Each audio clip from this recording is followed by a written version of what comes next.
salam sejahtera. Hari ini kita akan masuk asas sains komputer tingkatan 3. Okey, kita akan masuk tentang list. Okey, apakah itu list? Okey, list adalah pemboleh ubah istimewa yang boleh memegang banyak nilai dalam satu masa dan kita boleh mengakses nilai tersebut dengan menggunakan nilai indeks. Okey, item list boleh terdiri daripada nombor, string, perkataan atau kedua-duanya sekali.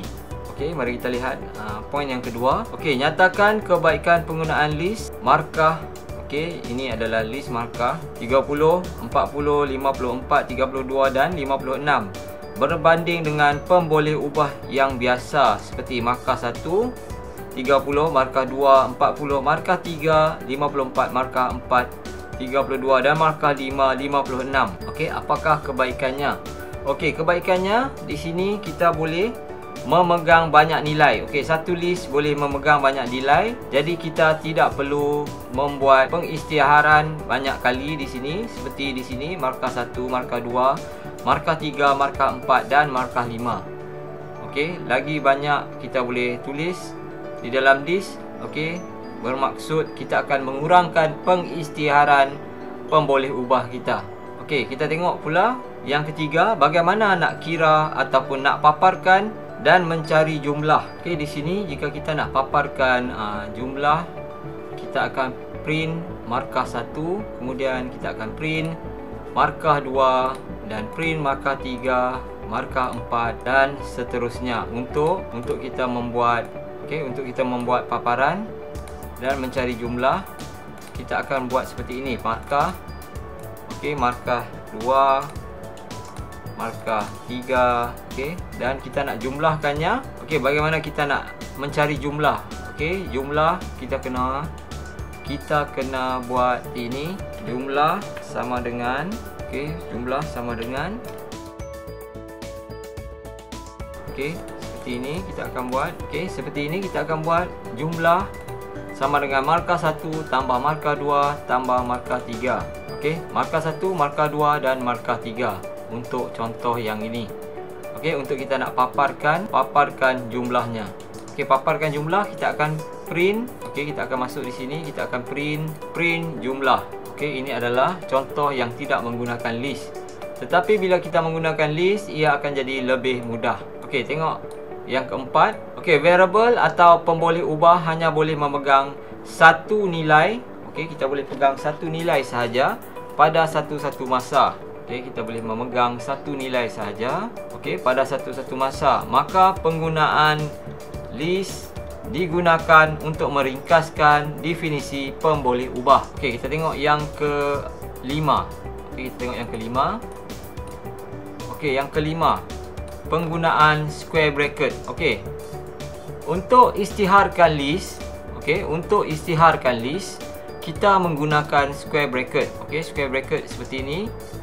Ini adalah square bracket. Kita tengok contoh. Kita tengok contoh yang saya berikan.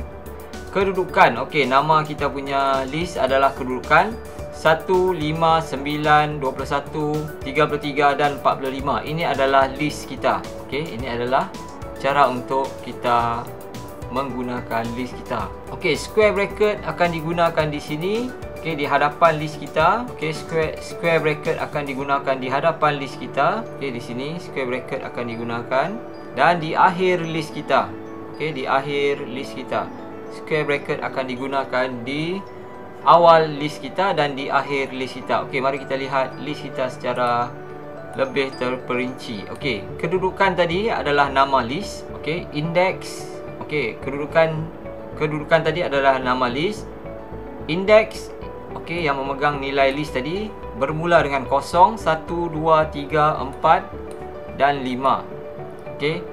Indeks 0 memegang item yang pertama, indeks 1 memegang item yang kedua, indeks 2 memegang item yang ketiga, indeks 4 memegang item yang kelima, indeks 3 memegang item yang keempat dan indeks 5 memegang item yang keenam. Nilai item yang keenam adalah 45. Nilai item yang disimpan adalah 45. Kita tengok yang ketujuh. Mari kita lihat perkara yang ketujuh di sini. Item ialah nilai yang berada di dalam list. Nilai yang berada di dalam list. nilai yang berada di dalam list. Okey, nilai yang berada di dalam list. Indeks pula merupakan nombor rujukan, lokasi item dalam senarai yang selalu digunakan untuk mencari item dalam atur cara. Item pertama dalam list, lokasinya adalah di indeks kosong. Okey, tengok di sini indeks kosong. Manakala item terakhir dalam list, okey, item yang terakhir dalam list, okey, item ini, okey, item yang terakhir dalam list ini ialah bersamaan bilangan item. Okey, bilangan item kita 6 tolak dengan 1 sama dengan 5. Okey, ini adalah indeks yang terakhir. Okey, indeks yang terakhirnya. Okey, lokasinya yang terakhir di sini. Okey, item terakhir ni bersamaan bilangan item untuk tolak 1. Okey, ini adalah indeks terakhir. Indeks terakhir. Okey, indeks terakhir sama dengan 5. Okey, indeks terakhir sama dengan 5. Okey, kita teruskan dengan yang ke-8. Okey, yang ke-8. Bagaimana? Okey, soalannya bagaimana kita nak cari bilangan item dalam list? Bagaimana kita nak cari bilangan item dalam list? Okey, untuk mencari bilangan item dalam list, kita akan gunakan fungsi length. Okey, fungsi length. Di sini fungsi length.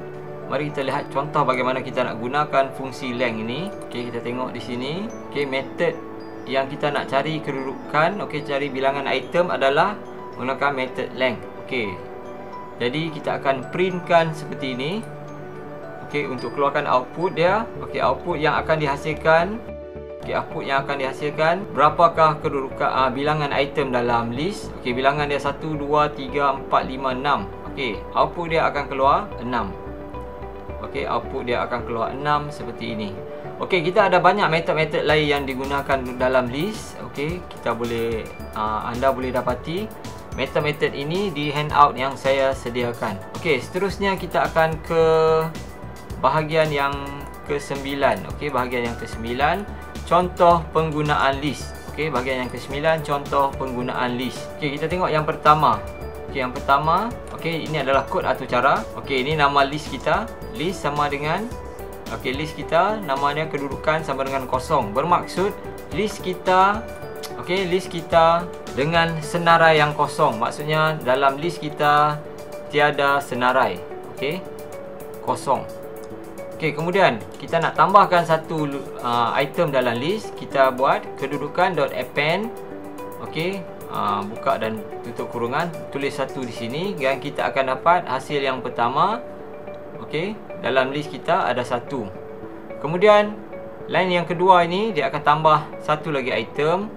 Kemudian dia akan tambah satu lagi item 9. Kemudian dia akan tambah satu lagi item 21. Kemudian kemudian dia akan tambah lagi satu item iaitu 33. Dan kemudian satu lagi item iaitu 45.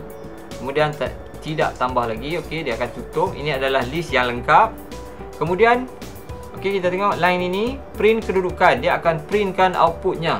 Okey, di sini outputnya dia akan printkan apa yang telah kita catatkan sebagai list tadi di atas tadi. Okey, dia akan print yang ini di dalam atur cara kamu. Okey, kemudian kita nak cari berapa bilangan item dalam list kita. Kita print length kedudukan. Okey, kita akan dapat di sini adalah 6. Kita akan dapat 6 sebagai output kita. Okey, sampai di sini saja penerangan saya tentang list. Sila share, like dan subscribe kepada channel ini untuk video-video yang seterusnya. Sampai berjumpa lagi. Sekian, terima kasih.